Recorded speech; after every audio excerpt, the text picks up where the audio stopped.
Bonjour et bienvenue dans cet épisode. Je suis Cédric Zongo et dans cet épisode, nous allons voir comment sélectionner un ETF. Investir dans un ETF, un fonds négocié en bourse, est devenu l'une des stratégies les plus populaires chez les investisseurs particuliers comme professionnels. Mais face à la multitude d'ETF disponibles, une question revient souvent. Comment choisir le bon ETF pour atteindre ses objectifs financiers?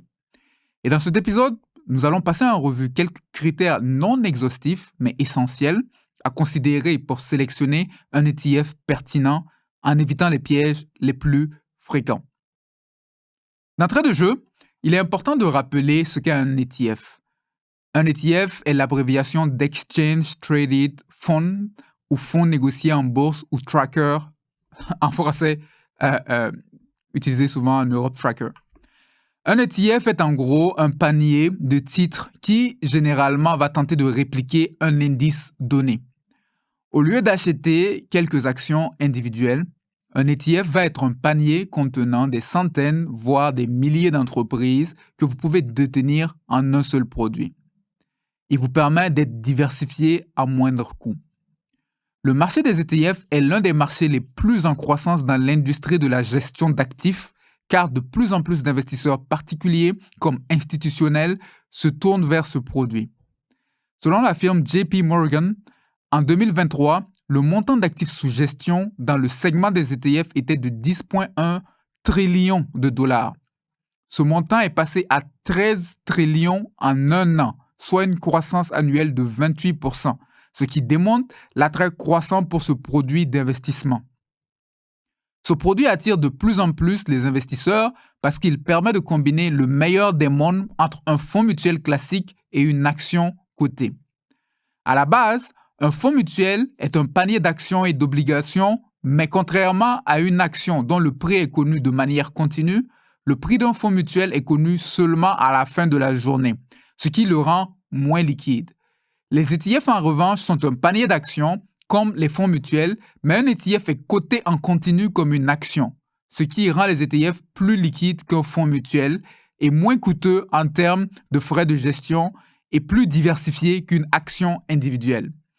Toutes ces caractéristiques et bien d'autres font en sorte que les ETF sont devenus un produit par excellence pour un nombre croissant d'investisseurs. Face à ce grand intérêt, de plus en plus d'ETF ont été mis sur le marché par des émetteurs tels que Vanguard, BlackRock, State Street, qui sont des sociétés émettrices qui mettent en marché les ETF que vous achetez en bourse. En 2024, la firme JP Morgan dénombrait plus de 12 000 ETF cotés à travers le monde, dont environ 3 500 ETF aux États-Unis, 1 500 au Canada, 3 800 dans la région Europe, Moyen-Orient et 3 600 dans la zone Asie-Pacifique. Et devant une telle quantité de choix, on peut se perdre. Non seulement le nombre est important, mais il y a une diversité dans les types d'ETF. On ne retrouve plus seulement des ETF qui suivent des indices classiques comme le S&P 500, mais on trouve des ETF thématiques qui vont investir sur des thèmes spécifiques tels que l'intelligence artificielle, les énergies renouvelables et j'en passe. On va retrouver des ETF qui vont se focaliser sur le cours des matières premières telles que l'or, le pétrole, au lieu de suivre un groupe d'actions ou d'obligations. On retrouve même des ETF qui vont suivre du Bitcoin, etc. Et devant une telle panoplie, comment se retrouver? Comment choisir le bon ETF pour atteindre ses objectifs financiers? Je vous propose 4 critères de base à considérer. Ils sont vraiment le début. Avant toute chose, le premier critère, c'est de comprendre l'objectif de l'ETF. Il faut savoir en fait ce que l'ETF cherche à reproduire. Un ETF suit un indice ou un panier d'actifs et votre choix doit dépendre de vos objectifs. La première chose donc, c'est en fait vous-même de vous poser la question à savoir quel est votre objectif. Est-ce que vous êtes un investisseur de croissance, c'est-à-dire un investisseur qui vise la croissance de son capital en vue de la retraite, auquel cas vous privilégierez les ETF dont le but est de générer de la croissance à long terme? Dans ce cas, vous privilégierez notamment les ETF qui suivent les indices larges comme le S&P 500 ou le MSCI World, plutôt que des ETF plus spéculatifs tels que les ETF sur le Bitcoin. Donc, vos objectifs vont vous aider un peu à choisir. Aussi, parmi vos objectifs, êtes-vous, au lieu d'être un investisseur croissance, êtes-vous plutôt un investisseur, un rentier, c'est-à-dire un investisseur dont le but est de générer des revenus réguliers durant votre retraite? Et dans un tel cas, vous privilégierez par exemple des ETF à haut rendement de dividendes. Vous regarderez par exemple aux ETF obligataires ou aux ETF qui se spécialisent sur des actions à dividendes. Quant aux ETF thématiques ou spéculatifs, j'ai tendance à ne pas mettre une grande partie de mon capital parce que généralement, lorsqu'un ETF thématique tel que les ETF sur l'IA deviennent tendance, ça veut dire que la vague est déjà passée. N'investissez pas dans un ETF tendance parce qu'il est tendance.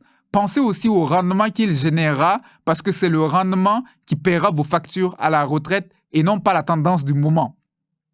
Et donc, grâce au moteur de recherche d'ETF, les ETF Screener, disponibles sur le web, vous pouvez trouver une liste d'ETF basée sur vos critères de choix. La seconde chose, c'est de vérifier la composition et l'indice suivi par l'ETF. Chaque ETF replique un indice précis. Par exemple, le S&P 500, le Nasdaq 100, le MSCI marché émergent. Deux ETF peuvent avoir des noms similaires, mais ne pas suivre les mêmes indices. Cela peut entraîner des performances très différentes. Il est donc important de savoir quel est l'indice suivi. Et en parlant de la composition, il est bon de regarder aux 10 grandes positions de l'ETF. Parce que quand vous allez sur le site de l'ETF qui présente l'ETF, vous allez souvent voir quelles sont les 10 premières positions, les 10 compagnies qui constituent le top 10 des compagnies qui sont les majeures sur l'ETF. Et c'est souvent intéressant de le regarder parce qu'elles vont influencer grandement la direction de l'ETF. Regardez aussi, par exemple, quelle est la répartition géographique de l'ETF. Est-ce que c'est pays développés, pays émergents, etc. Regardez la répartition sectorielle de l'ETF. Est-ce que c'est les technologies, la santé, les finances, etc. Parce que deux ETF MON peuvent sembler identiques, mais l'un peut être surpondéré en actions américaines, tandis que l'autre aura une répartition plus équilibrée. Le troisième élément, c'est de considérer les frais de gestion. Les ETF sont réputés pour leurs frais assez faibles par rapport aux fonds mutuels. Mais tous ne se valent pas. Le ratio de frais de gestion est exprimé en pourcentage par an. Par exemple, un ratio de 0,07% sur un investissement de $10 000 signifie $7 de frais par an. Tandis qu'un ratio de 0,5% sur la même somme signifiera $50 par an. Ces frais peuvent sembler être rien, mais sur un long terme, ils ont un impact.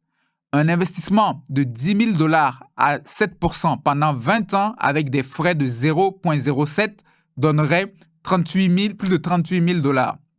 Le même investissement avec des frais de 0,5% donnerait un résultat de $35 000, soit 8% de moins.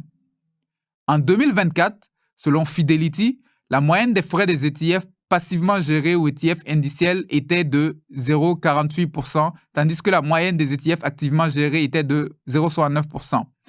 Un ETF qui coûte 0,5% et moins, en fait, semble abordable et n'est pas quelque chose de difficile à trouver. Vous trouvez facilement des ETF, je vous ai donné les 0,07%, c'est très facile à trouver. Il est assez facile de trouver des ETF, notamment sur le S&P 500, avec des frais aussi bas que 0,07%.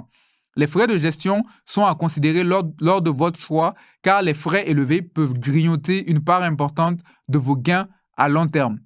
Si deux ETF suivent le même indice, le moins cher est souvent le meilleur choix. Et regardez les frais tout en regardant aussi le rendement. Et bien souvent, le rendement qui vous est donné est déjà net des frais. Donc, en regardant le rendement net, cela peut vous permettre de pouvoir jauger en fait duquel prendre. Un quatrième élément, un quatrième et dernier qu'on va voir dans cet épisode, c'est l'élément de la liquidité, de considérer la liquidité et le volume d'échange de l'ETF. Un ETF liquide est plus facile à acheter et vendre.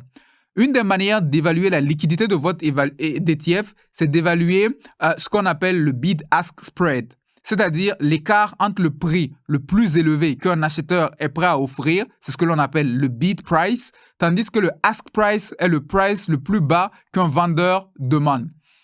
De manière simple, le bid-ask spread est en fait la différence, c'est la différence entre le prix le plus offrant et le prix le moins demandant. Plus l'écart est faible, plus votre produit est liquide, car il sera facilement vendable. Un spread raisonnable est de l'ordre de quelques centimes. Dans la plupart des ETF indiciels, vous ne rencontrerez pas de problème à ce niveau. Il existe d'autres paramètres que l'on pourrait ajouter à cette liste, peut-être que, par exemple, regarder à la méthode de réplication. Est-ce qu'on a une réplication synthétique ou non? Est-ce que regarder la tracking error, la fiscalité, etc. Mais pour débuter, ces 4 premiers éléments-là constitueront une bonne base pour comparer vos ETF. Le piège à éviter, surtout, c'est de choisir un ETF parce qu'il est populaire. La popularité peut être liée au marketing, mais elle ne signifie pas que l'ETF correspond à votre tolérance au risque et à vos objectifs. Votre choix, donc, doit être basé en premier par vos objectifs. Qu'est-ce que vous voulez atteindre comme résultat? Croissance, rentier, qu'est-ce que vous voulez faire? J'espère que ce contenu vous aura été utile. Et pour plus de ressources, rendez-vous à l'adresse qui apparaît à l'écran. C'était Cédric Zongo. Passez une agréable suite de journée.